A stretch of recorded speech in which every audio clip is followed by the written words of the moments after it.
Hello. Well, hello everybody. This is Antony and Doug. We are playing Medieval 2 Total War, and it's a mod, isn't it? Yeah, it's the stainless steel mod. It's a very popular mod, total conversion. Yeah, we've always you pretty much have to play mods. It's as simple as that. Video game manufacturers, they just don't seem to have the time to complete their games. So we have to rely on mods to, It's those improve. deadlines. It's those pesky deadlines. Yeah. So, we're both huge fans of Total War. Yeah. It's a very good attempt of making showing historical engagements on a map and all that, and it's your units flee and they have morale and they fight and. Yeah, it's one of our favourite games of all time. We always played the Darth mods for Empire and what else?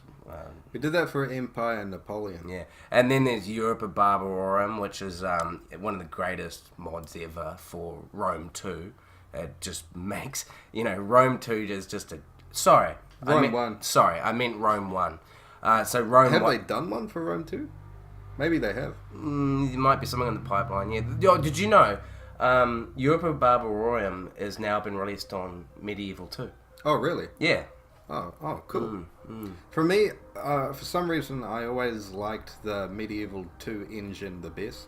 Yeah. It was, yeah. For me, it was really robust and the collision was pretty reliable. Yeah. Collision detection and also there are multiple units and they look different. Unfortunately, with Rome 2, they're all clones of each other. You have the spearmen that look exactly alike. It's weird, and they in Empire they were clones, and it's weird because in Medieval they made them look different, and it was a downgrade in Empire where they just went back to clone armies. So we're going to be playing a Hotseat, eh? Yep. So this is stainless steel mod. It seems like it's just a basic all-round improvement of the game. We don't know what it's going to be like. So apparently capturing settlements is a lot harder. Converting people into your own factions a lot harder. All the factions that are around are more realistic. There's no more Spain. The way it was in the original. Me and Doug, we've played Hotseat before a long time ago. What did we play? We played. First off, we did the Americas one. Douglas played as the Mayans, and I played as the Apache Indians who had guns, and it was hilarious. I got so big as the Apaches, and you were invading Florida. And And then basically we were the only factions left because we'd both snowballed the campaign. We'd just gotten so good. Yeah, it was basically the bottom half was green and the top half was orange. Yeah, and then we started a Cold War with spies and stuff. But then... it's like alternate history. What if the Spanish never invaded? Yeah, or they were destroyed, Yeah, because they came and then we just destroyed them. Yeah. And I think we teamed up together to kill all the Spanish people. But we never went to war with each other. And because we're playing a Hotseat, being at war with each other is going to be a lot different. We're going to have to watch each other fight each other, but it'll be the AI controlling the opponent. I just want to quickly explain what Hotseat is. Oh yeah, so basically, you get on the seat and you have your turn. And then after your turn, I get on the seat and I have my turn. So, and then we start looking on the menu. I was like, oh, wait a minute, there is no Hot Seat. When did they introduce Hot Seat? Only for medieval kingdoms. Really? So, they haven't brought it back? It was a one-off feature, and they never brought it back. Yeah. Okay. Okay, but before we go, I put the unit... unit detail. I'll put that to highest, because apparently the new models look really good. Yeah. But I was looking at... if you max out everything as far as I'm concerned, it's... Okay. We can handle it. Yeah, alright, I'll put It's just quick. Nobody wants to watch people set the options. Oh, some people do. Some people get hard over this stuff. They're like, oh my god, bloom effects, wow, HDR, cool. Extreme, damn. Okay. Make it as bright as possible. Yeah. The Middle Ages were really bright. Oh, and so why don't you tell us about the second hot seat game we played? I was Spain, and Doug was Holy Roman Empire. Yeah. And I got so good as Spain that I renamed my empire. What was it? The Empire of God? The Empire of God. Yeah, it was the Empire of God versus the Holy Roman Empire. Yeah. Really epic shit. Yeah. And, Really epic shit. Yeah, that was quite funny. Now, in this, can you rename factions? I hope so. Because I'm gonna rename my faction ISIS. Yeah, it's gonna. We're thinking about ISIS versus basically ISIS versus Israel. Basically, this game is going to be... One of us is going to be a Christian faction, Douglas, and I'm going to be a Muslim faction. So I think there'll probably undoubtedly be either tension or a clash of cultures. Yeah, to put it lightly, a bit of tension there. Yeah. And you're going to find out why there's a lot of tension. By the way, I made the unit scale to huge, so it's the biggest unit scale. Alright, Okay. sweet. Okay, so yeah, a lot of tension. Sexual tension. Yeah, you're going to see why there's tension when you see what faction Douglas is going to be. Oh yeah. Put it this way. It's a controversial topic. Yeah. He's going to have a European faction in Allah's Holy Land. So show him what you're going to be. That's right. The Crusader States. Yep. Israel. Israel, Jerusalem, the whole deal. It doesn't look like you're going to own Jerusalem. Well, I am going to own Jerusalem. Well, who owns Jerusalem? Shit, who owns Jerusalem? Yeah, who does right now? Wait, okay, so expand to 50 regions, hold provinces of Judea. So that's what it's called. Yeah. And eliminate Fatimid Caliphate and Seljuk Sultanate. So basically, Egypt and Turkey. But this is the long campaign. So do we want to do a long campaign, right? This is going to be like the epic, like clash of the religions, the biggest thing since like, the final battle. Yeah. I don't envy your position though. I mean, look at that. Yeah. I mean, who owns Judea? I don't know. Is it owned by rebels? Maybe it's independent. Okay, well, so Doug's going to be the Crusader States. Now, I was thinking, this is a pretty cool ISIS-looking faction, which is Egypt. I mean, look at their flag. Yeah. ISIS. Yeah. ISIS. Yeah, that's pretty ISIS-looking. However, I think I'm going to, be one of the greatest Muslim empires, which is, the Turks. Yeah, because the Turks... If you're planning to expand a lot, it's natural to play the Turks because they became the Ottoman Empire. Yeah, so I'm gonna be. I'm a big faction. I'm probably one. It looks like I'm one of the biggest factions in the game, aren't I? Yeah. At the start, anyway. The Moors are bigger, and I think the. Well, let's see the Moors. Where are the Moors? Yep. Yeah, they're not. They get bigger later on. Okay. How about the Kuman Khanate? I think they're a bit bigger than you. Or the Russia. No. Where are they? Byzantine looks scary too. Yeah. In fact, just quickly click on Byzantine. No, these guys. Oh, they're nothing. But Byzantine, click on them.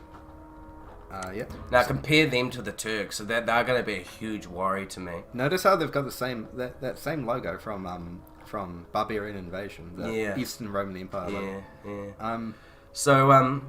Yeah. It'll be very interesting to see how this develops. So I'll just quickly show the audience one more time. I'm gonna be the Moors, and where the hell are you?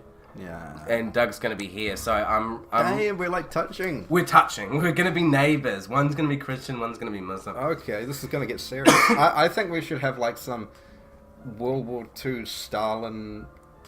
Hitler like non-aggression pact for like the first like 20 turns. We'll see, but I make no promises. Yeah, and, you can never trust. Because you never know that this after action report I call it. This what are we gonna call this? Let's play. A let's play a during action report. Yeah, multiplayer hot seat action report. Yeah.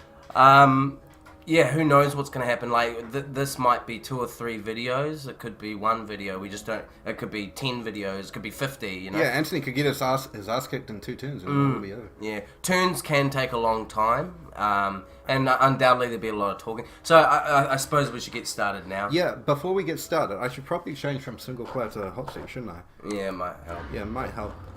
Probably wouldn't work as well. Alright. Hotseat campaign. I was scared there for a second. I was like, where is it? Alright, so a couple more details. Advice level. We're not going to turn that on. Difficulty. Is it? I suppose just hard. Hard. Okay. Yep. Hard. Okay. Manage all cities. Now this is being overridden by the mod. It almost makes me think don't touch it. No, I think it should be fine. Yeah. Should we show CPU moves or not? That's a big question. That vastly changes the game. Yeah. I have mixed feelings about this. On one hand, I like to see what they're doing. On the other hand, it does take time, and it also adds another element to not know. Yeah. Let's Well, you know, we're it's enough that we can see what the other player's doing. So I don't think we really need to. You know, we'll have enough of an idea anyway. Console, we're not going to cheat anyway. Now, do we want battle time limits? I think maybe we should. Okay, yeah. 1 hour at least. Yeah. Time is money, so let's do that. And it also there are just games where one side gets stuck and they have to rely on the clock for victory. Yeah. Otherwise, imagine if you got attacked and your defenses repels them, but nothing else comes of it. You know, sometimes you have to wait till the timer ends for the battle to end. Yeah. Okay, auto resolve battles. Should we turn it off so it's not tempting? Yeah. Don't worry about that. Okay. Doesn't matter. Are we ready? So it's a long campaign. All right, let's do it. So this is my player. Crusader States. We do it this way. Do you want to read? Can you read both of those out? Okay, yep. Alright, the Crusader States. Crusader States are the newest Christian kingdom, we're the new kids on the block, being founded at the end of the First Crusade in 1099. Oh, really? Okay, so this is exactly 1 year after I've been created. Nice. Okay, so having recently inflicted massive victories both on the Turks and the Fatimids. Oh, getting scared. Yeah, we've kicked your ass and we're coming in for more. The states have some room to breathe for the moment. The Kingdom of Jerusalem incorporates the city-states of Antioch and Edessa, as well as the jewel of 3 religions. So we do have Jerusalem. It could still be a rebel state. Okay, so the states are made up of Western Christians, nobles, native Christians, Jews, Orthodox Christians, and Muslims. As a result, a certain degree of religious tolerance must exist. The Frankish troops and the peasants are too few in number to have it in any other way. Kingdom of Jerusalem is ruled by King Baldwin I, taking the throne after his brother Godfrey perished after just 1 year on the throne. Baldwin has a difficult time ahead as he faces serious manpower shortages both civically and militarily. Yeah. Maintaining the alliance with the Byzantine Empire could prove to be a wise strategy in the face of the inevitable Muslim retaliation. A wise ruler would seek to bring the coastal cities under Crusader control before looking towards richer cities inland such as Damascus and Aleppo. Oh my god, Syria. Okay.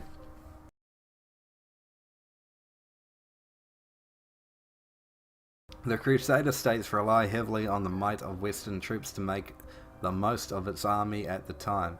Military infrastructures as well as capturing some strategic castles has to be a priority for the fledgling kingdom to survive in a hostile new land. However pious, the strength of a new country should never be taken for granted. So we're this new country in the middle of the desert. Alright. Okay, and... Let's check out the Turks. And you've just recently been at war with me, apparently. Yeah. Wow. That's quite a setup. Alright, so the Turks. Turks may very much be relative newcomers to both Anatolia and the Holy Lands, but the impacts that they have had upon these realms since they migrated from the steppes east of the Caspian has been found enough to shake the pillars of the old profound, oldest and mightiest neighbouring dynasties. Having seized control of the Abbasid Caliphate from the Boyards and utterly crushed the Byzantines at Manzikert, the Turks have restored unity to the Eastern Islamic religion, making them arguably the greatest power Arabia or Persia has seen for centuries. I like how it's making out that I've come from the steppes. Yeah. Because I wanted to be a steppe people. So it's like, I'm a steppe people who's just now settled and has become a Muslim kingdom. Yeah, you've got the best of both worlds. You get to be your Muslim and you get to be steppe as well. Yeah. Settling down has been the Turks' secret to asserting their dominion. Traditionally a nomadic people, they have at least adopted a system of centralized rule to form the Seljuk Empire. Considering they have relied upon their natural skill at mounted combat and guerrilla warfare. This is so guerrilla warfare. It's right up your alley. For centuries, the Turks have already shown incredible talent at governing a vast empire from a single throne. This is like your fantasy. Yeah. Keep reading. In the foreseeable future, arrogance. So I'm going to be guerrilla fighting Muslims, taking on the pesky Crusaders. You were gonna say something else. The pesky Crusaders who have landed in the Holy Land. Look. Okay, free Palestine. Israel for life. Israel independence for life. Alright, keep reading. Where did I get to? You wait till you read this. Okay, so in the foreseeable future, arrogance and complacency are likely to be the biggest threats to the mighty Seljuk Empire. To expect Byzantium to underestimate Turkish forces after the slaughter of Manzikert would be a folly, and it can be taken as given that they will attempt to regain control of Anatolia. It would also be foolish to believe that the Fatimid dynasty in Egypt will be content to simply overlook the fertile banks of the Nile. They are just as well placed to seize control of all the Holy Lands. I could have a lot of problem with them. And every game I've ever played of Total War, be it any game, I've always found the Egyptians they get really good and really big. Yeah. And they often become a huge problem. And the amount of times I've just landed a massive force on the Nile for the sole purpose of causing destruction. You know, like, because I just want to, like, cut, I just want to, like, stab them while, like, give them a low blow, like, burn all their villages, destroy all their money-producing stuff, sow salt into the farms, Hopefully that's going to be a feature in this. Yeah. Okay, keep reading. So long as the Turks manage to combine their new system of centralized government with their innate abilities as mounted warriors, then their position in the corner of the world looks more secure. After all, how likely is it that an even more fierce and formidable race of nomadic warriors sweep down from the steppes? Oh. This is blatantly implying that my empire is in, right in the middle to get smashed by the Damn. Genghis Khan. Oh shit. Ooh, this is going to be scary. Alright, are you ready? Shall we get started? Let's do it. No more delay. Alright, let's start. Bam.